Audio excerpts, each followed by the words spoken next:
Bonjour, bienvenue à cette messe du jeudi 15 janvier et je vous invite à chanter avec moi.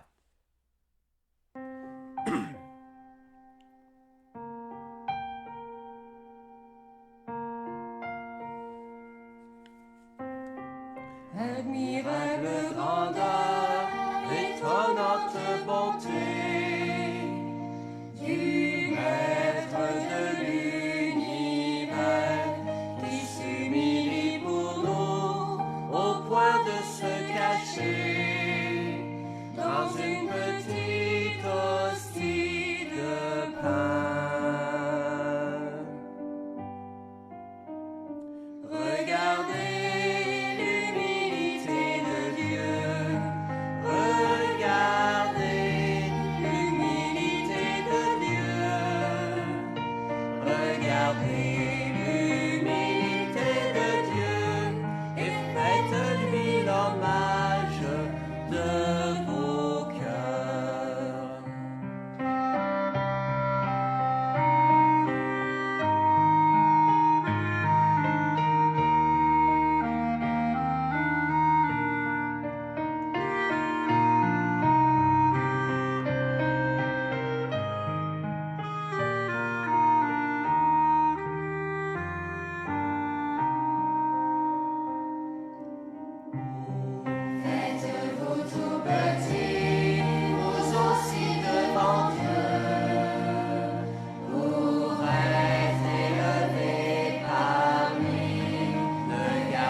Bonjour et bienvenue à cette célébration.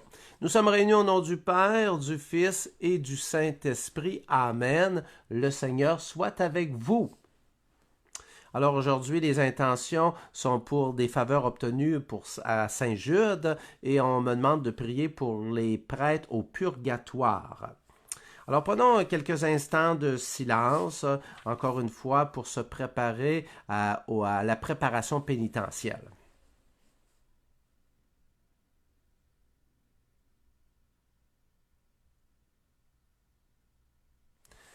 Seigneur, prends pitié de nous. Ô Christ, prends pitié de nous. Seigneur, prends pitié de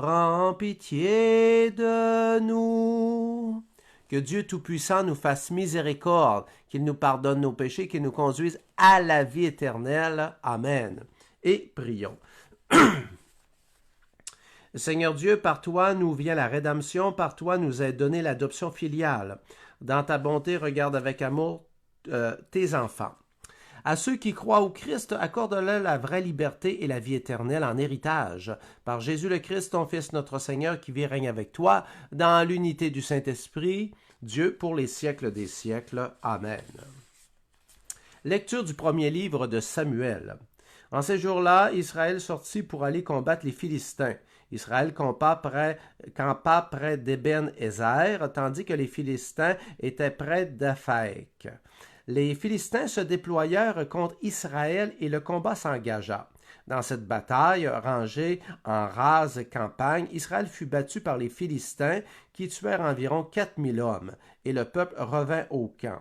Les anciens d'Israël dirent alors, « Pourquoi le Seigneur nous a-t-il fait battre aujourd'hui par les Philistins? Alors allons prendre à Silo l'arche de l'alliance du Seigneur, qu'elle vienne au milieu de nous et qu'elle nous sauve de la main de nos ennemis. » Le peuple envoya des gens à Silo, ils en rapportèrent l'arche de l'alliance du Seigneur, des armées qui siègent sur les kéroubim. Les deux fils du prêtre Élie, Ophni et Pina, étaient là auprès de l'arche de Dieu. Quand l'arche arriva au camp, tout Israël poussa une grande ovation qui fit résonner la terre. Les Philistins entendirent le bruit et dirent « Que signifie cette grande ovation dans le camp des Hébreux? » Ils comprirent alors que l'arche du Seigneur était arrivée dans le camp. Alors ils eurent peur, et quand ils se disaient « Dieu est arrivé au camp des Hébreux », puis ils dirent « Malheur à nous, les choses ont bien changé depuis hier, malheur à nous. Qui nous délivrera de la main de ces dieux puissants?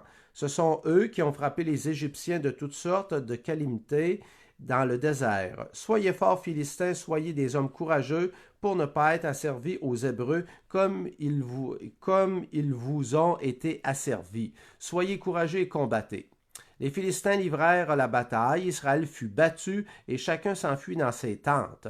Ce fut un très grand désastre. En Israël, 30 000 soldats tombèrent. L'arche de Dieu fut prise. Les deux fils d'Élie, Ophni et Pina, moururent. Parole du Seigneur, nous rendons grâce à Dieu.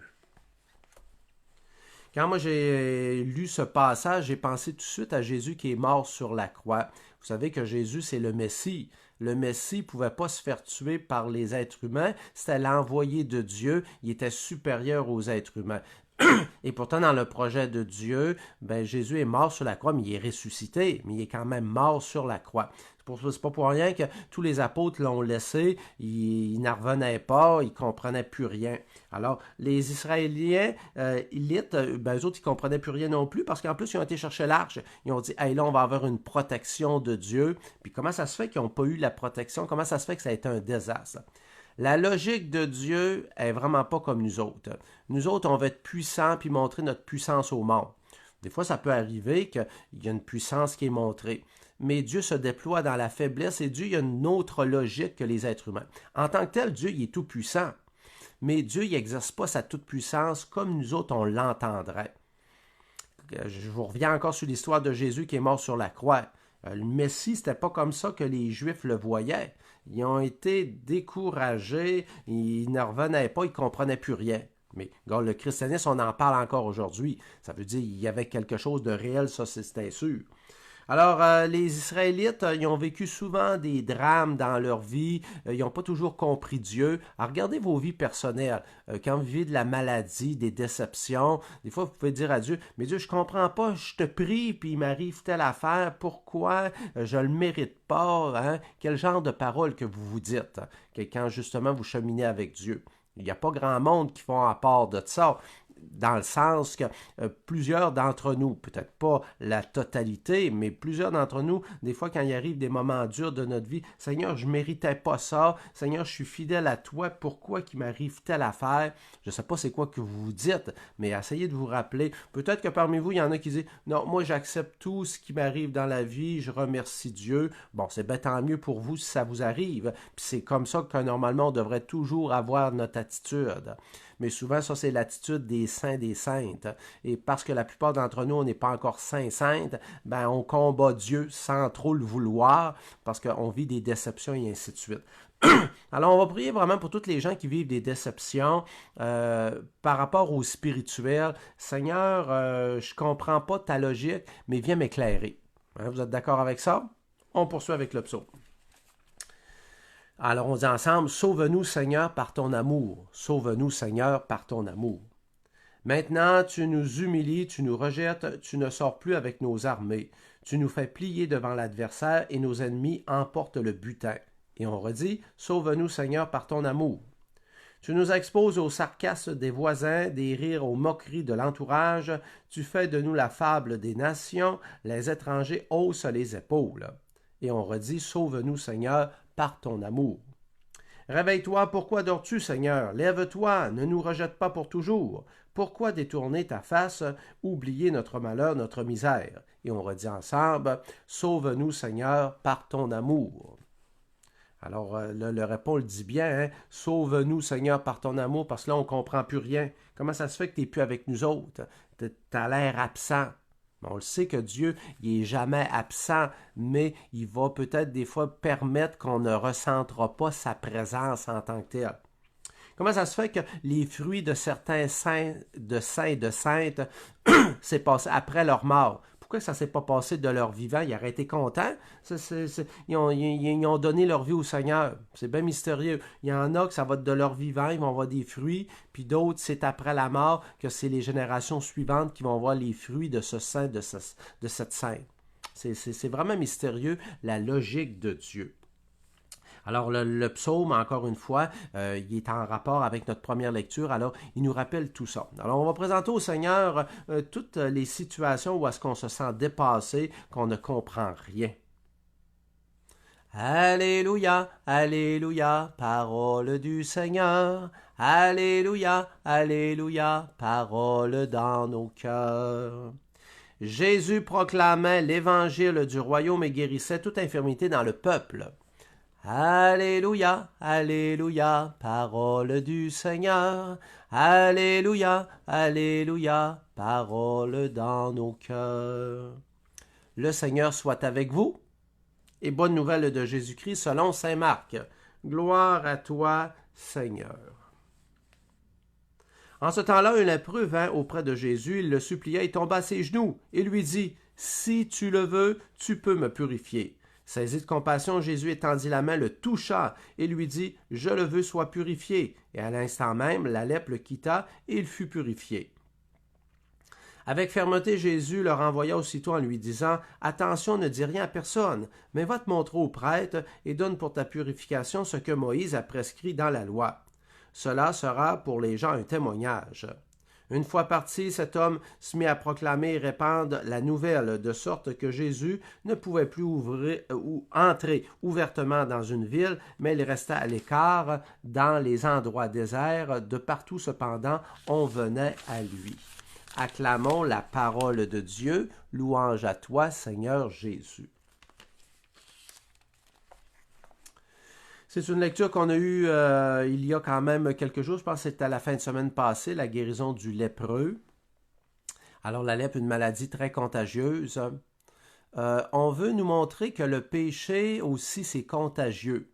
Pas juste la maladie physique, mais le péché. Le péché, c'est une forme de mal intérieur, puis que cette maladie-là est très contagieuse. Et Jésus est capable de toucher, capable de maîtriser cette maladie. D'ailleurs, la fameuse lèpre physique, parce que le gars, c'était la lèpre de peau qu'il avait, Jésus l'a touché, puis pourtant, il n'a pas attrapé la lèpre, puis on sait que c'est très contagieux.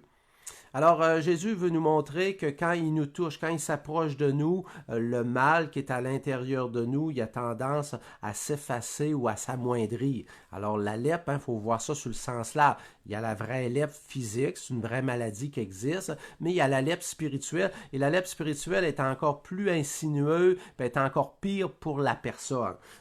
Alors, c'est cette lèpre-là que Jésus veut guérir. Jésus dit, dis pas ça à personne, garde ça pour toi. Mais évidemment, le gars, il était tellement content. Ça faisait des années qu'il était lépreux. Là, il revient en société, il souffre plus parce que c'est une maladie qui était quand même très souffrante physiquement. En plus de l'exclusion sociale, il y avait comme deux formes de souffrance. Alors, le gars, sa vie revient normalement. Alors, il n'était pas capable de pas se taire. Jésus, ce qui veut surtout nous faire réfléchir quand il dit souvent à des personnes qui guérissent, dites-le pas. C'est bien sûr que quand c'est un handicap très visuel qui se voit, ben, le monde, c'est sûr qu'ils vont s'en apercevoir. Si le monde, ça fait longtemps qu'il connaissait la personne, puis là, il voit que la personne n'a plus rien, ben, il va dire, il s'est passé quelque chose. Mais Jésus, il ne voulait pas jouer à la vedette. Jésus ne fait pas des miracles pour jouer à la vedette. Il ne veut pas être une superstar. Alors, c'est pour ça qu'il dit tout le temps aux gens, là, bon, je suis bien content que ça aille bien, allez évangéliser tout ça, mais mettez-moi pas en avant nécessairement. Mais évidemment, le gars, il le dit à tout le monde, c'est Jésus qui m'a guéri, c'est Jésus. Ils ne le disent pas textuellement dans la parole, mais ça doit être quelque chose comme ça qu'il devait dire probablement. Alors, encore une fois, on a les suites des autres lectures qu'on avait hier, avant-hier. Jésus, il utilise la guérison pour faire l'annonce de la bonne nouvelle. Mais la guérison, c'est jamais ça qui est premier. C'est l'annonce de la bonne nouvelle. Jésus, Dieu qui est venu parmi nous, qui se soucie de notre condition humaine, il est venu nous libérer et Jésus a pris sur lui tout le mal et le transfiguré, le changer. Mais c'est Dieu qui est venu parmi nous. Dieu ne nous a pas abandonnés. Parce que quand on vit des guerres, on vit de la maladie, on pense que Dieu nous a abandonnés, mais Dieu, il est maître et souverain de tout ça. Mais en même temps, des fois, on peut trouver qu'il n'agit pas rapidement. Comment ça se fait qu'il y a encore de la guerre aujourd'hui? Comment ça se fait qu'il y a encore des chicanes? Comment ça se fait que le mal agit encore aujourd'hui? Pourtant, Jésus, il est mort sur la croix. Alors, on nous disait que Jésus, il a vraiment gagné sur le mal. Mais Dieu, il donne un processus de conversion aux personnes. Parce que dans les documents que je lisais, peut-être vous avez lu des documents, pourquoi le mal a encore une certaine emprise sur l'être humain? C'est que Dieu, il ne veut pas qu'on soit des robots, il veut qu'on le choisisse librement. Alors, pour le choisir librement, ben, si on a des difficultés, puis on dit non, malgré les difficultés, Seigneur, je veux te suivre, alors ça montre vraiment notre volonté, sinon on serait des robots.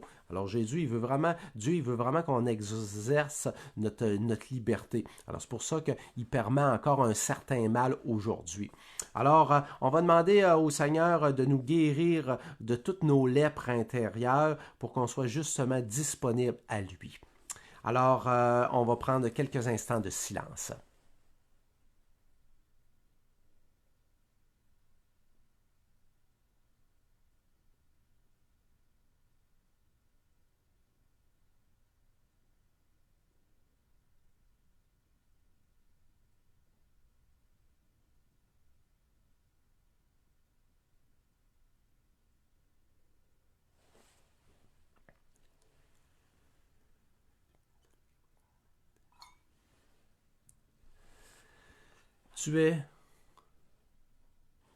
Tu es béni, Dieu de l'univers, nous avons reçu de ta bonté le pain que nous te présentons, fruit de la terre du travail humain, il deviendra pour nous le pain de vie. Béni soit Dieu maintenant et toujours. Tu es béni, Dieu de l'univers, nous avons reçu de ta bonté le vin que nous te présentons, fruit de la vigne du travail humain, il deviendra pour nous le vin du royaume éternel. Béni soit Dieu maintenant et toujours. Et prions ensemble afin d'offrir le sacrifice de toute l'Église pour la gloire de Dieu et le salut du monde. Seigneur Dieu, source de la piété véritable et de la paix, nous t'en prions, accorde-nous d'honorer dignement ta gloire par cette offrande, que dans la participation fidèle au Saint-Mystère, nous prenions davantage conscience de notre unité par le Christ notre Seigneur. Amen. Et je vais utiliser la préface commune numéro 4 à la page 14. Le Seigneur soit avec vous. Élevons notre cœur. Rendons grâce au Seigneur notre Dieu. Vraiment, il est juste et bon pour ta gloire et notre salut de t'offrir notre action de grâce, toujours et en tout lieu, Seigneur Père très saint, Dieu éternel et tout-puissant. Tu n'as pas besoin de notre louange, et pourtant c'est toi qui nous donnes de répondre à tes bienfaits en te rendant grâce. Nos chants n'ajoutent rien à ce que tu aimes, mais nous font progresser vers le salut par le Christ notre Seigneur. C'est pourquoi, unissant nos voix à celles des anges, nous te louons dans le Christ en proclamant « Saint Seigneur est ton nom, au plus haut dans les cieux. Béni soit celui qui vient, Jésus-Christ le Seigneur. Cieux et terre sont remplis, la joie brille en nos cœurs. Acclamons, acclamons les louanges du Seigneur. » Oui, toi qui es vraiment saint, toi qui es la source de toute sainteté, Seigneur, nous te prions. Sanctifie ces offrandes, en répandant sur elles ton esprit, qu'elles deviennent en ce jour le corps, le sang de Jésus, le Christ, notre Seigneur. Au moment d'être livré, d'entrer librement dans sa passion, il prit le pain, il te rendit grâce, le rompit, le donna aux disciples en disant, prenez, mangez-en tous, ceci est mon corps livré pour vous.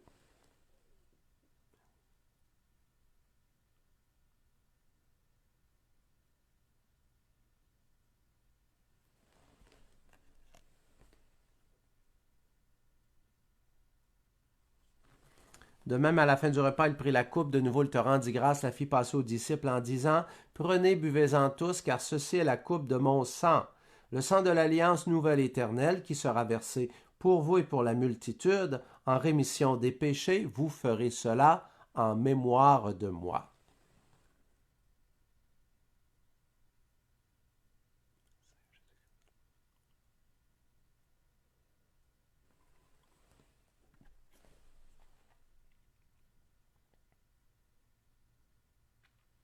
Tu as connu la mort, tu es ressuscité, et tu reviens encore pour nous sauver. En faisant ainsi mémoire de la mort, de la résurrection de ton Fils, nous te ferons, Seigneur, le pain de vie, la coupe du salut, et nous te rendons grâce, car tu nous as estimés dignes de nous tenir devant toi pour te servir. Humblement, nous te demandons qu'en ayant part au corps et au sang du Christ, nous soyons rassemblés par l'Esprit Saint en un seul corps. Souviens-toi, Seigneur, de ton Église répandue à travers le monde. Fais-la grandir dans ta charité avec notre pape Léon, notre évêque René, l'ensemble des évêques, des prêtres, des diacres et de tous les baptisés. Souviens-toi aussi de tous nos frères et sœurs qui se sont endormis dans l'espérance de la résurrection. Et souviens-toi dans ta miséricorde de tous les défunts, accueille-les dans la lumière de ton visage. Et sur nous tous, enfin, nous implorons ta bonté. Permets qu'avec la Vierge Marie, la bienheureuse Mère de Dieu, avec Saint Joseph, son époux, les apôtres, tous les saints et saintes qui ont fait ta joie au long des âges, nous ayons part à la vie éternelle et que nous chantions ta louange et ta gloire par ton Fils Jésus le Christ.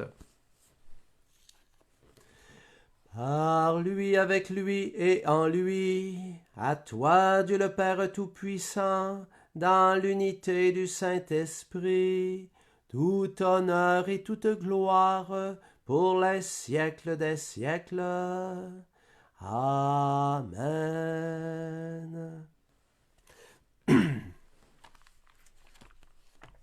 Et redisons ensemble cette belle prière du Notre Père. Notre Père, qui es aux cieux, que ton nom soit sanctifié, que ton règne vienne, que ta volonté soit faite sur la terre comme au ciel. Donne-nous aujourd'hui notre pain de ce jour. Pardonne-nous nos offenses, comme nous pardonnons aussi à ceux qui nous ont offensés, et ne nous laisse pas entrer en tentation, mais délivre-nous du mal. Délivre-nous de tout mal, Seigneur, donne la paix à notre temps, et soutenu par ta miséricorde, nous serons libérés de tout péché à l'abri de toute épreuve, nous qui attendons que se réalise cette bienheureuse espérance, l'avènement de Jésus-Christ, notre Sauveur. Car c'est à toi qu'appartient le règne, la puissance et la gloire, pour les siècles des siècles. Seigneur Jésus-Christ, tu as dit à tes apôtres, je vous laisse la paix, je vous donne ma paix. Ne regarde pas nos péchés, mais la foi de ton Église. Et pour que ta volonté s'accomplisse, donne-lui toujours cette paix, et conduis-la vers l'unité parfaite, toi qui règnes pour les siècles des siècles. Amen. Et que cette paix de Jésus-Christ, qu'elle soit toujours avec vous. La paix. Agneau de Dieu, qui enlève le péché du monde, prends pitié de nous. Agneau de Dieu, qui enlève le péché du monde, donne-nous la paix.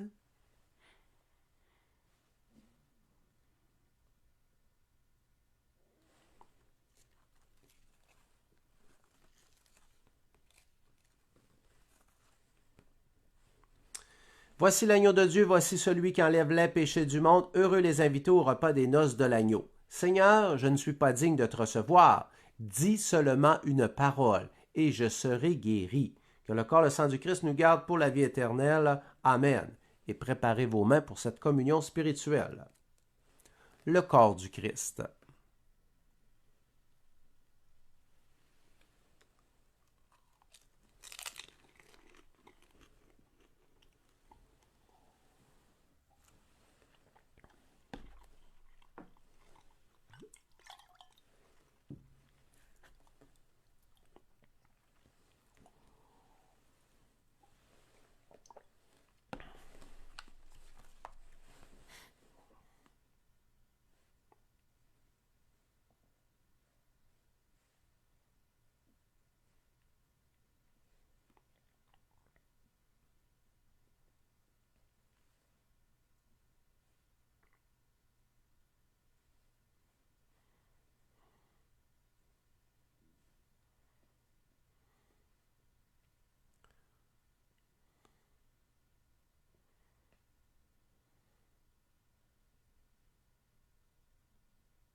Et présentons au Seigneur cette dernière prière.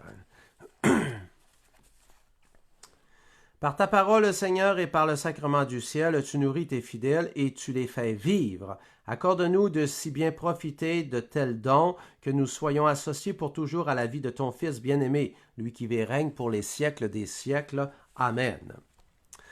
Alors, avant de vous donner la bénédiction finale, on se revoit seulement la semaine prochaine, jeudi. Demain, il n'y aura pas de messe web parce que j'ai un confrère prêtre du diocèse de Chicoutimi, l'abbé Jean Brassard, qui est décédé et sa funéraille est demain à Chicoutimi. Alors, moi, j'ai une distance d'1 heure et demie de route, comme il faut, 1 heure 3 quarts. Alors, c'est pour ça que là, je peux vraiment pas, puis je vais aller à sa funéraille. Alors, on se revoit jeudi prochain. Alors, soyez bénis de Dieu au nom du Père, du Fils et du Saint-Esprit. Amen. Demeurez dans la paix du Christ et on rechante ensemble notre beau chant.